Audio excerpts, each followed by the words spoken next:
하나님은 모든 의라고 하는 의의 기준이 되십니다. 의라고 하는 것은 모든 옳은 것을 가리키는 것입니다. 모든 옳은 것의 기준이 되시는 분이 하나님이십니다. 그러니까 하나님께서 옳다 하시면 그게 옳은 거예요. 하나님께서 정의롭다 하시면 그게 정의로운 것이고, 하나님께서 옳지 않다 하시면 옳지 않은 것입니다. 그 기준이 하나님이시다는 거예요. 이처럼 정의로우신 하나님께서 구약 성경을 통하여 하나님의 성품을 우리에게 보여주셨는데, 구약 성경이라는 성경을 통하여 하나님께서 정의로우신 하나님의 모습을 우리에게 공개를 하셨어요. 그 중 하나가 에덴 동산인 것입니다. 에덴 동산에서 하나님께서 첫 사람에게 동산에 있는 모든 나무의 실과를 내가 먹되 동산 중앙에 있는 나무의 실과는 내가 먹지 말라, 먹으면 죽으리라 라고 하는 아주 좀 심각한 엄격한 그런 말씀을 하셨어요. 그런데 이 아담과 하와라고 하는 이 남녀가 그 유혹을 이기지 못해서 먹으면 죽는다 라고 했지만은 그 말씀을 정말 마음에 깊이 새기지 못하고 먼저는 여인이 흔들렸어요. 아무래도 여자가 좀 쉽게 흔들리는가 봐요. 여자가 흔들렸고, 그리고는 그 여자가 남자에게 우리도 좀 먹어보자 라고 자꾸 꼬들시키니까 그 아담이 선과 악을 알게 하는 나무의 실과를 먹음으로 그들은 동산에서 쫓겨나게 되었습니다. 이렇게 동산에서 쫓겨나 하나님의 생명으로부터 점점 더 멀리 떨어져 나가고, 그리고는 시련과 고생과 역경과 실패와 좌절이 있는 그런 생을 살아가게 되었어요.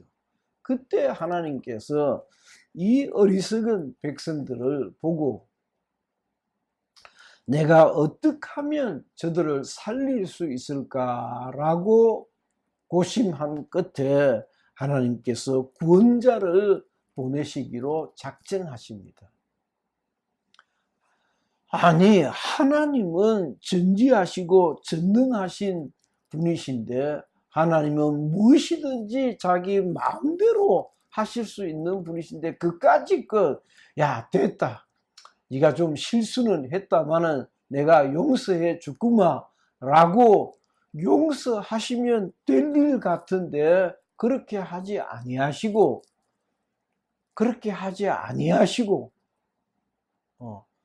하나님의 말씀에 불순종하여 죄를 지은, 그리하여 하나님의 생명으로부터 떨어져 나간 이 사람들을 살리시려고 하나님께서 구원자를 보내주셨어요. 그 구원자가 사람이 지불해야 되는 생명을 지불하고서야, 왜냐하면 정령 죽으리라 했으니까. 정령 죽으리라는 하나님의 말씀대로 누군가는 죽어야 되는데 그 죽음을 당해야 하는 인생들을 대신해서 대신 죽을 수 있는 자를 구원자로 보내주셨어요. 그 구원자를 보내시기 위해서 하나님께서 마태복음 12장 1절로 아브라함이라고 하는 중동의 한 마을에 살아가고 있는 청년을 불러서 하나님께서 아브라함으로 삼으십니다. 만 백성의 시조가 되게 하십니다. 그리고는 그 아브라함의 자손 이삭, 그 자손 야곱을 통하여 그리고 오고 오는 세대를 통하여 하나님께서 이스라엘이라고 하는 나라를 세우시고 그 가운데 다윗 왕을 세우시고 그 다윗 왕의 가기를 통하여 구원자 예수 그리스도를 우리에게 보내주셨어요. 그가 십자가에 달려 죽으심으로 죄의 값을 사람이 치러야 할 죄의 값을 다 지불하셨다라고 하는 것이 기독교 신앙인 것입니다. 그 실마리가 오늘 읽었던 레위기 17장 11절입니다. 육체의 생명은 피에 있음이라 내가 이 피를 너희에게 주어 제단에 뿌려 너희의 생명을 위하여 속죄하게 하였나니 생명이 피에 있으므로 피가 죄를 속하느니라. 그래서 구약 성경 레위기에는 여러 가지 제사가 나옵니다. 그 제사에는 제물이 따라야 되는데 정말 하다못해 형편이 안 되면 곡식 가루라도 거기에 바쳐야 돼요. 정말 형편이 안 되면 비둘기라도 잡아서 그 비둘기 목을 틀어가지고 피를 흘리고 그 피의 제사를 드려야 했어요. 그리고 형편이 좀 나으면 염소를 잡고 그리고 또 형편이 나오면 송아지를 잡아서 하나님께 피를 흘려야 했던 거예요. 하나님은 철저하게 피의 대가를 요구하시는 하나님이십니다. 우리가 성경을 제대로 이해를 해야 되는데 나는 철저하게 그렇게 믿습니다. 하나님은 공짜가 없어요. 여러분들 신앙생활 하면서 어지간히 참 힘겨운 대가를 지불했습니까? 너무 섭섭하게 생각하지 마시기를 주의 이름으로 격려합니다. 하나님은 절대 여러분들이 신앙생활을 하면서 지불한 그 대가를 외면하지 않으실 것이라고 확신합니다. 성경이 그렇게 약속했고 우리의 신앙생활이 하나님은 결코 우리를 외면치 아니하신다라고 믿는 거예요. 그렇게 믿고 신앙생활을 해온 것입니다. 그것을 하나님께서 우리에게 알려주시려고 율법을 가르쳐 주신 것입니다. 참 깨달아줘요. 정말 참 재미나는 것인데 율법은 폐하여지지 않았습니다. 예수님 말씀하시기를 율법은 폐하여지지 않았다 하셨는데 율법이 폐하여지지 않았다는 말씀이 그게 쉽지를 않아요. 예수님께서 십자가에 달려 죽으심으로 율법의 요구를 다 이루셨는데 또 무슨 폐하여지지 않았다는 말씀은 뭔가? 율법의 요구는 우리 주 예수 그리스도께서 우리의 구주가 되셔서 율법의 요구대로 십자가에 달려 죽으셨어요. 그래도 율법은 살아있는 것이에요. 멀쩡하게 율법이 살아있는 게 율법이 폐하여지지 않은 거예요. 율법의 요구를 우리 주 예수께서 지불하시고 그리고 나와 여러분들은 구원받아 그 지불하신 예수의 공로를 믿고 의지하여 하나님의 자녀가 된 것이에요. 그럼에도 불구하고 율법의 요구가 율법은 살아있단 말이에요. 나는 요즘 자꾸 그 영어 단어가 자꾸 떠오르는데 alive,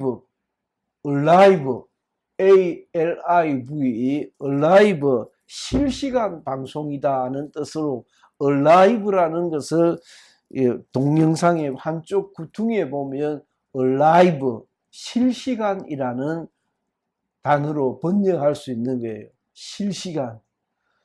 그야말로 율법은 살아 있어서 폐하여지지 않는 것이어서 alive, 살아있는 거예요.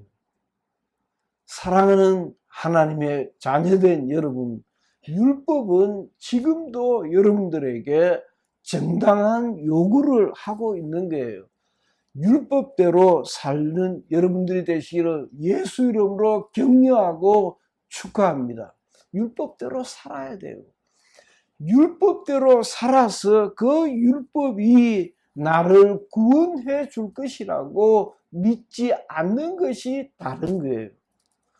율법을 지킴으로 내가 구원받아 하나님의 자녀가 되는 것이 아니라 그 율법대로 살면 우리가 상을 받고 율법대로 살면 칭찬을 듣고 야, 저 사람 참 좋은 사람이다.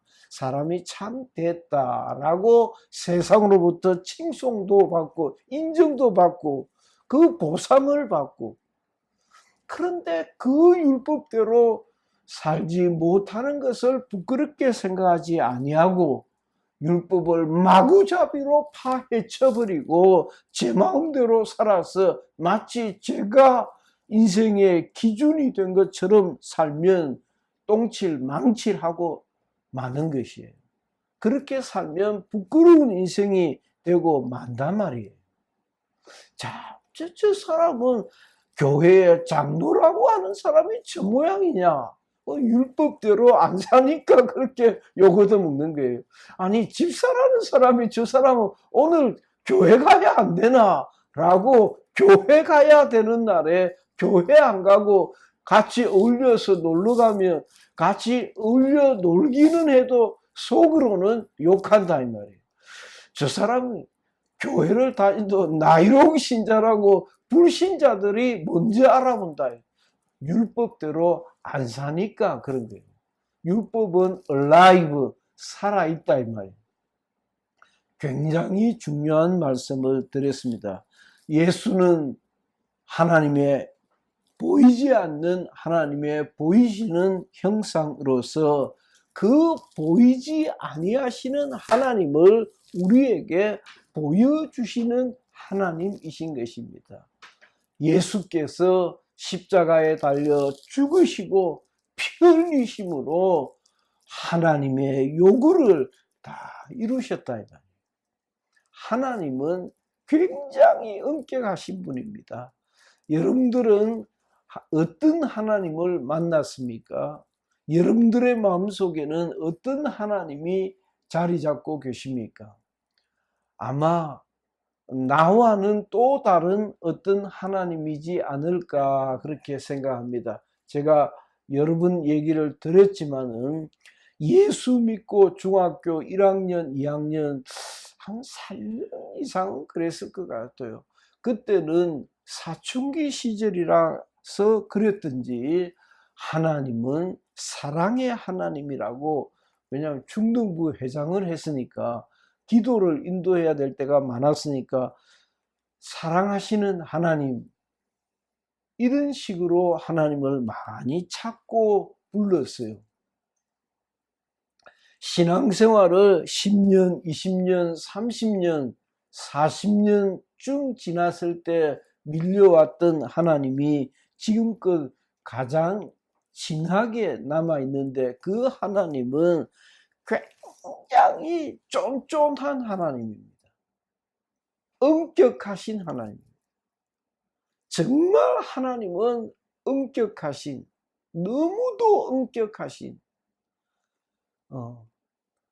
정말 털끝만한 죄도 용서치 아니하시는, 그 죄의 값을 요구하시는, 우리가 착한 일을 했으면 착한 일을 한 것, 그것을, 그 대가를, 보상을 잊지 아니하시는 털끝만한 착한 일도 야, 너 참 착한 일 했다라고 잊지 아니하시고 보상하시는 하나님이시다고 그렇게 생각합니다. 여러분들도 아마 신앙생활을 나와 같이 엄격하게 잘해보려고 애를 썼다는 의미에서 잘해보려고 진짜 잘하지는 못했어요. 잘하고 싶었어요. 그래서 잘하려고 애를 쓰다 보니까 하나님은 참 엄격하신 분이시다. 하나님은 정의로운 분이시다. 하나님은 의의 기준이 되시는 분이시다. 털끝만한 오류도 행치 아니하시는, 정말 잘한 이는 잘했다 하시고 옳지 못한 이는 옳지 못하다 하시고, 그걸 세상 사람들은 역사가 증명해 줄 거다라고 하는 거예요. 그 역사는, 그때 그 역사는 우리말로 하면 하나님이 갚으실 거다라는 거예요. 그래서 착한 일을 해서 손해볼 것도 없고, 또 오늘 우리가 시편 55편을 봤는데 시편 55편이 바로 그런 거예요. 시편 55편이, 이 시편 기자가 세상 어떤 놈이 나를 괴롭혀도 나는 참고 견디고 나의 의를 하나님이 인정해 주실 것이다. 22절, 내 짐을 여호와께 맡기라. 그가 너를 붙드시고 의인의 요동함을 영원히 허락하지 아니하실 것이다. 그 중간에 보면 얼마나 나를 대적하는 자 많더니 나를 치는 전쟁에서 그가 내 생명을 구원하사 평안하게 하셨다.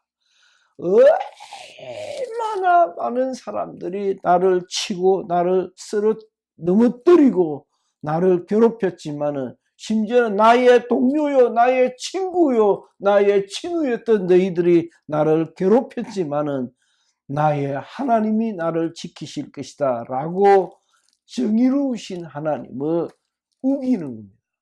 하나님은 정의로우시다, 하나님은 나를 지켜주신다 라고 하나님을 인정하고 사는 것이에요.